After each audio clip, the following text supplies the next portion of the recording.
ಇವತ್ತು ಮಾವಿನಕಾಯಿ ಮಂದನ ಗೊಜ್ಜು ಮಾಡೋದು ಹೇಗೆ ಕೊಡ್ತಾ ಇದ್ದಿ.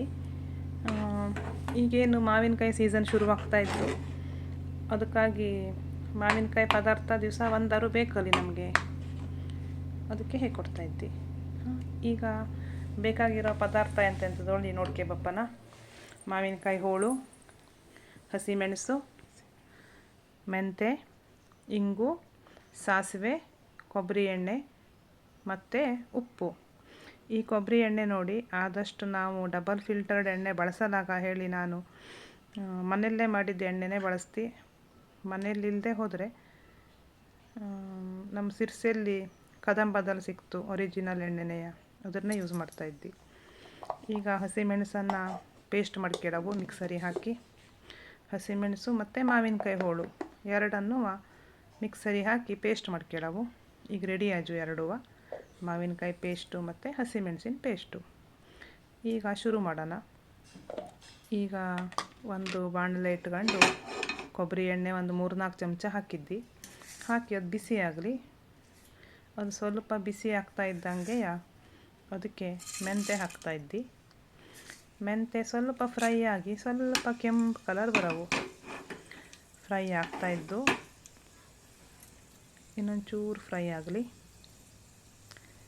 ಇನ್ನೊಂದು ಸ್ವಲ್ಪ ಕೆಂಪು ಬರಬಹುದು.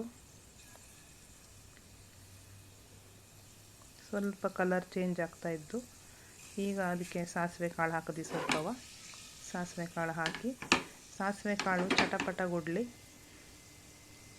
ಸಾಸಿವೆ ಕಾಳು ಚಟಪಟ ಗುಡ್ತಾ ಇದ್ದಂಗೆ ಒಂಚೂರು ಹಿಂಗೆ ಹಾಕವು. ಹಿಂಗೆ ಹಾಕಿರೋ ಬತ್ತು, ಬೆಳ್ಳುಳ್ಳಿ ಹಾಕಿರೋ ಬತ್ತು, ಆದರೆ ನಾ ಹಿಂಗೆ ಹಾಕ್ತಾಯಿದ್ದಿ. ಈ ಹಿಂಗು ರಾಶಿ ಪರಿಮಳಿದ್ದು ಚಲೋ ಆಗ್ತು. ಇಂಗು ಮತ್ತು ಮೆಂತೆ ಕಾಂಬಿನೇಷನ್ನು ಮಾವಿನಕಾಯಿಗೆ ಒಂದು ಅದ್ಭುತವಾದ ರುಚಿ ಕೊಡ್ತು. ಹಿಂಗೆ ಹಾಕಿದ್ದಿ. ಹಿಂಗೆಲ್ಲ ಎಣ್ಣೆಲಿ ಬಿಟ್ಕೊತಾ ಇದ್ದು. ಈಗ ಹಸಿಮೆಣಸಿನ ಪೇಸ್ಟ್ ಮಾಡಿ ಇಟ್ಕೊಂಡಾಚಲ್ಲಿ ಅದನ್ನು ಹಾಕೋಣ. ಹಸಿಮೆಣಸಿನ ಪೇಸ್ಟ್ ಹಾಕಿದ್ವಿ. ಅದು ಸ್ವಲ್ಪ ಫ್ರೈ ಆಗಲಿ. ಹಸಿಮೆಣಸಿಂದು ಹಸಿ ವಾಸನೆ ಸ್ವಲ್ಪ ಹೋಗಲಿ, ಅಲ್ಲಿ ತನಕ ಫ್ರೈ ಮಾಡ್ತಾ ಇರೋಣ. ಫ್ರೈ ಆಗ್ತಾಯಿದ್ದು ಈಗ ಮಾವಿನಕಾಯಿ ಬೀಸಿಟ್ಕೊಂಡಾಜಲ್ಲಿ ಅದನ್ನು ಹಾಕ್ತಾಯಿದ್ವಿ. ಮಾವಿನಕಾಯಿ ಕೊಡಕು ಹಾಕ್ತಾಯಿದ್ವಿ. ಮಾವಿನಕಾಯಿ ಕೊಡಕು ಹಾಕಿ ಅದು ಸ್ವಲ್ಪ ಕುದೀಲಿ.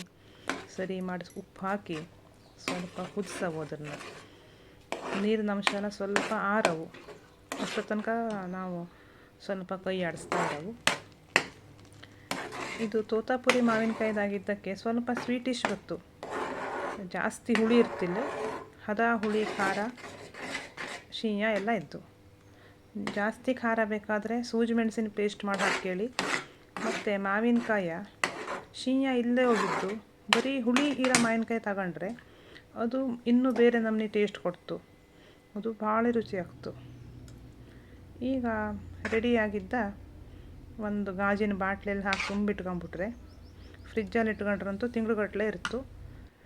ಬಿಸಿ ಬಿಸಿ ಅನ್ನಕ್ಕೆ ಒಂಚೂರು ಎಣ್ಣೆ ಹಾಕ್ಕೊಂಡು ಉಂಡ್ಬಿಟ್ರೆ ಮಸ್ತಾಗ್ತು.